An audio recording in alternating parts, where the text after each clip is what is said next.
Estas son las 7 fechas que tienes que conocer después de hacer el examen MIR y que son importantes una vez que hayas hecho el examen.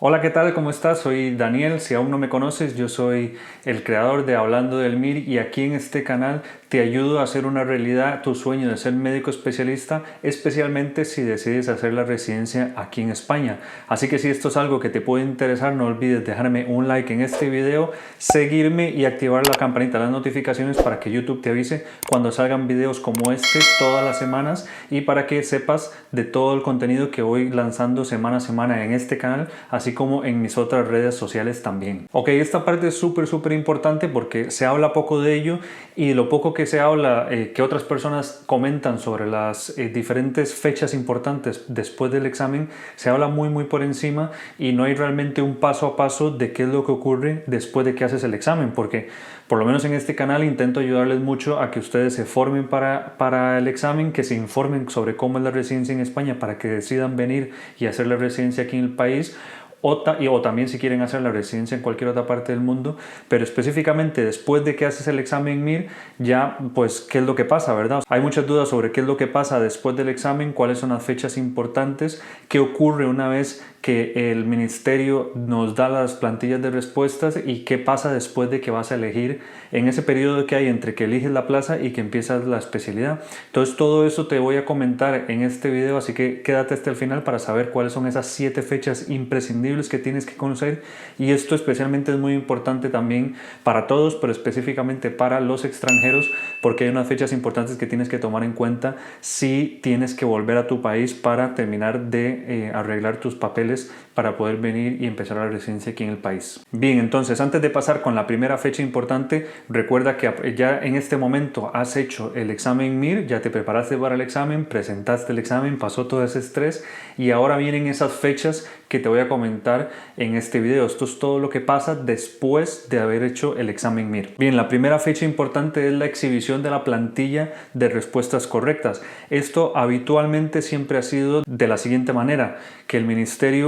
normalmente una semana después del examen anuncia cuáles son la plantilla de respuestas correctas, es decir, las respuestas correctas que ellos van a dar para el examen en su versión 0.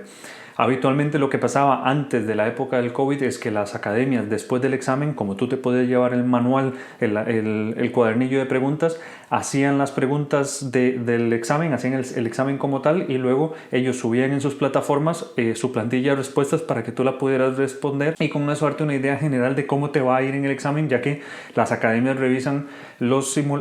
exámenes por parte de médicos especialistas de cada área, es decir, un cardiólogo coge las preguntas de cardiología y las responde, un endocrinólogo lo mismo, un cirujano, etcétera. Entonces la plantilla de respuestas que ellos dan es muy parecida a la que da el ministerio y luego el ministerio nos daba la plantilla correcta y con eso teníamos una mejor idea de cómo nos había ido en el examen. A partir de este año 2021, con todo esto del COVID, eso cambió y no sabemos si esto va a seguir siendo de la manera como fue este año, pero este año cambió en el sentido de que a medianoche del mismo día del examen el ministerio nos dio la plantilla, nos dio el cuadernillo de preguntas para que las academias pudieran hacer su revisión y más o menos una semana después o un poquito menos a principios de abril nos dieron la plantilla de respuestas correctas. Esto, como digo, puede que siga así en los próximos años o que volvamos al modelo anterior donde eran primero las academias, revisaban el examen y luego posteriormente el ministerio a la semana o al poquito tiempo más nos daba la plantilla de respuestas correctas. Bien, la segunda fecha importante es el plazo de las reclamaciones a la plantilla de respuestas correctas.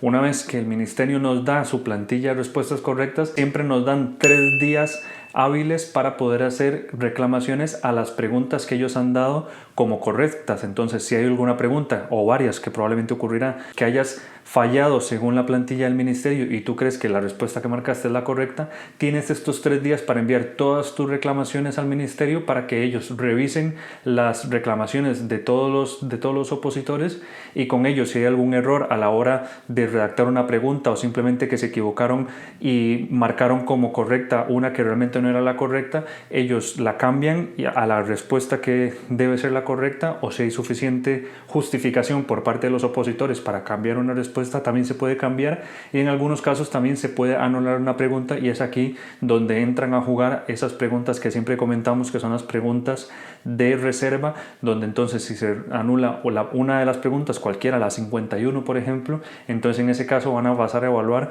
tu respuesta en la pregunta número 176. Entonces es muy importante que después de hacer el examen y una vez que tengan la plantilla de respuestas correctas del ministerio, pases esos 3 días intentando buscar esas preguntas que te pueden beneficiar de reclamar para que el ministerio eventualmente las pueda cambiar y ojalá tengas más puntos en el examen. Para eso también hay muchos foros en internet que también algunos los proporcionan las academias, donde otros compañeros también empiezan a compartir las preguntas que van a reclamar y cómo las van a reclamar, y eso te puede ayudar también a la hora de darte ideas de cómo hacer una reclamación de una pregunta y también saber qué preguntas se van a reclamar para así tú también añadir tu reclamación a esa misma pregunta y darle más peso para que el ministerio ojalá pueda cambiar a la respuesta que tú tenías como correcta y así ganar un punto y una neta y varios puestos más en tu oposición. La tercera fecha importante, y esta es una fecha que realmente como tal nosotros como opositores no nos damos cuenta de lo que ocurre, es la reunión de las comisiones calificadoras. Estos son un grupo de personas que se reúnen, que son parte del ministerio, muchas de ellas, o hay representantes también de los mismos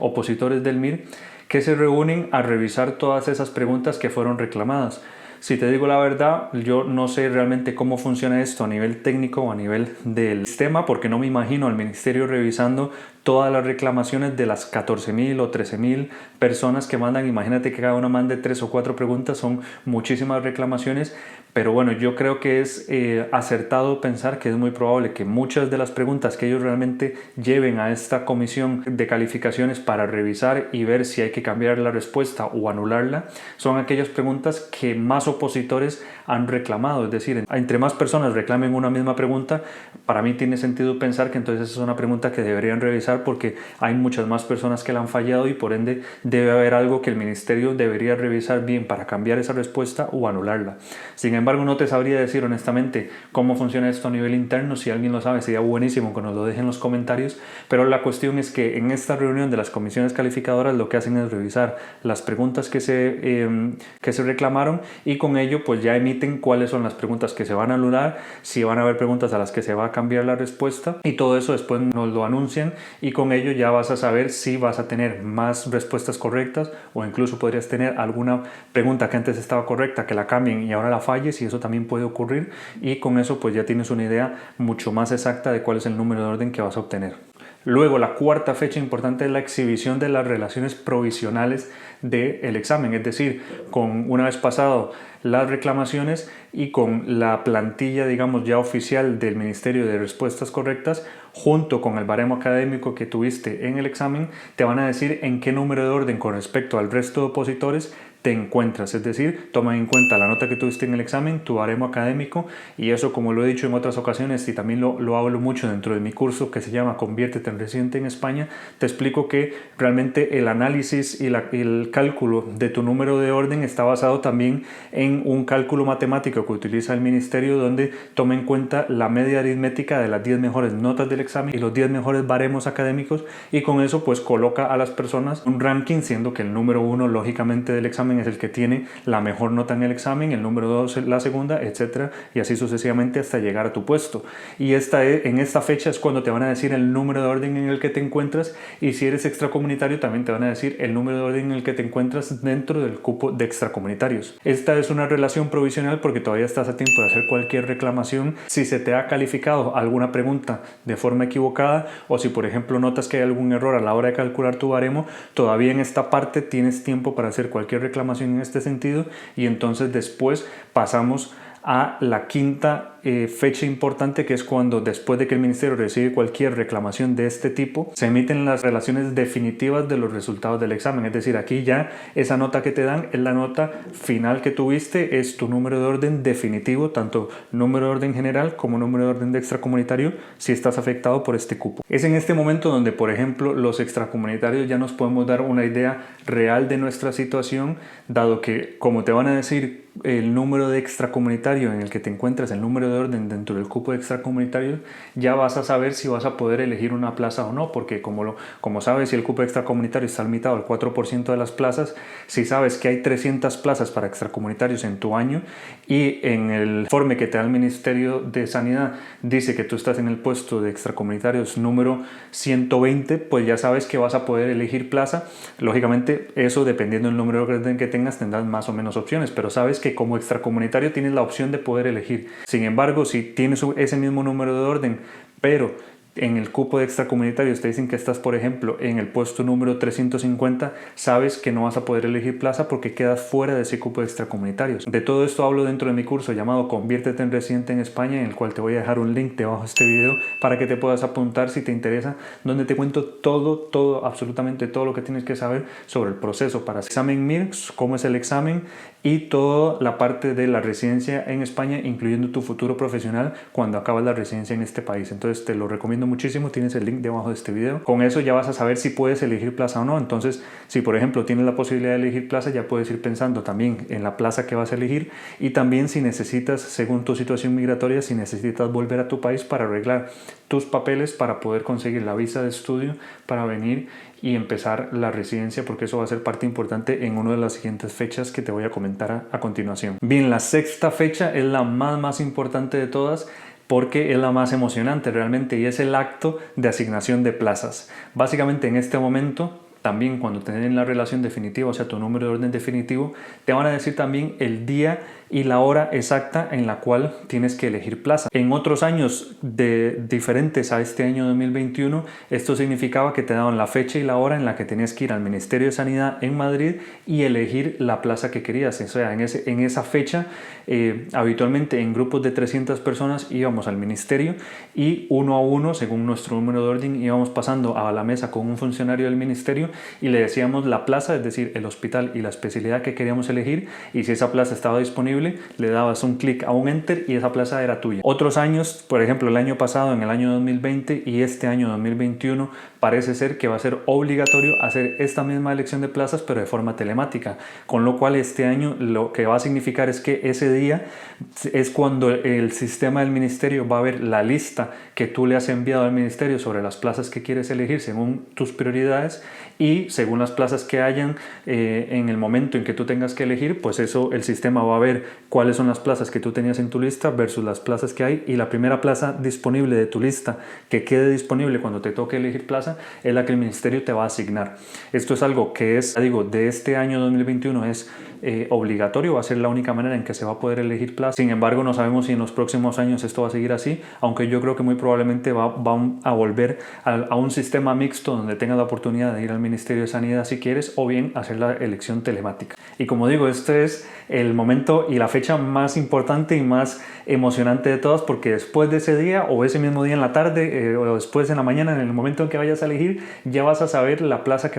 en la que te vas a formar y la especialidad que vas a hacer en los próximos 4 o 5 años y en la cual te vas a dedicar durante los próximos 40 o 50 años de tu vida. Así que es un grandísimo logro y es un momento súper emocionante. Y bueno, no es el final de todo porque todavía queda una fecha muy importante que te voy a comentar a continuación, pero definitivamente es uno de los momentos más bonitos que hay y más emocionantes de todo este proceso que pasamos aquellas personas que nos preparamos para el examen MIR y que queremos hacer la residencia aquí en España. Pero la última fecha importante es el plazo de incorporación, es decir, la fecha que tienes hasta la posesión de la plaza. ¿Esto qué quiere decir? Esto es una fecha que te da el ministerio y que es la fecha, el último día en el cual puedes presentarte ante el hospital con todos los requisitos necesarios para poder empezar la residencia, para poder empezar tu formación. Es decir, antes de esta fecha tienes que haber entregado todos los requisitos necesarios para poder empezar la especialidad, que son varios que también te explico dentro de este curso que te he comentado anteriormente. Y después, a partir de esa fecha, al día siguiente ya tienes que estar en el hospital y tienes que empezar la residencia como tal. Entonces ya te tienes que haber presentado ante tu servicio, ojalá ya estés instalado en algún apartamento, en algún piso, y que conozcas la ciudad si es que te has cambiado de ciudad. Y para los extranjeros o los extracomunitarios esto es importante porque para esta fecha uno de los requisitos importantes que tienes que tener es esa visa de estudio, es decir, tu situación migratoria la tienes que tener solucionada para empezar a trabajar aquí en el país. Otro requisito importante es estar colegiado en el Colegio de Médicos de la comunidad autónoma donde vas a trabajar, y luego también tienes que tener tu número de seguridad social y otra serie de requisitos un poco más sencillos de conseguir, que como te digo te hablo en ese curso que lo tienes debajo de este video, pero bueno, son requisitos relativamente sencillos de conseguir, y a partir de esa fecha que te da el ministerio para la toma de la posesión de la plaza, al día siguiente ya empiezas tu residencia y empiezas una etapa lindísima y súper emocionante de tu formación, que es poder convertirte en especialista aquí en el país. Antes de acabar te quiero comentar que es sumamente importante que tengas claro todas estas fechas, que sepas específicamente lo que va a pasar en cada paso, porque por un lado te va a quitar muchísimo del estrés y de la ansiedad de no saber qué es lo que tienes que hacer, pero también, por ejemplo, el saber cuándo va a ser el acto de asignación de plazas y el número de orden que vas a tener, te va a ayudar a saber en ese periodo, porque siempre va a pasar un tiempo desde que emiten las relaciones definitivas de los resultados y el acto de asignación de plazas, que suelen pasar 1 o 2 meses, donde por lo menos yo te recomiendo empezar a aprovechar el tiempo y decidir realmente cuáles son las plazas que te gustaría elegir. Es decir, que empieces a hablar con residentes, que empieces a visitar hospitales si es posible, y que empieces a crear esa lista para que sepas cuál es la especialidad y cuál es el hospital en el que te quieres formar. En el video de la próxima semana te voy a estar hablando sobre los tips importantes que yo te recomiendo que tomes en cuenta para saber qué hospital tienes que elegir. En el video que te dejo por acá, que es el video de la semana pasada, te di todas las cosas importantes que tienes que tomar en cuenta para elegir una especialidad y no equivocarte en esa especialidad, para que te puedas formar y ser un especialista de alto nivel y súper apasionado de tu formación. Así que si no has visto ese video, te invito a que lo veas, lo tienes ahí en el canal, o si no también te lo dejo por acá. Y la próxima semana vamos a estar hablando sobre los tips para poder elegir el hospital, porque también es muy importante no solo saber la especialidad que quieres hacer, sino el servicio en el que te vas a formar. Así que no te pierdas ese video, simplemente haz clic abajo para que me sigas y actives la campanita de las notificaciones para que YouTube te avise cuando ese video salga. Y sin más, ya nos veremos en el próximo video.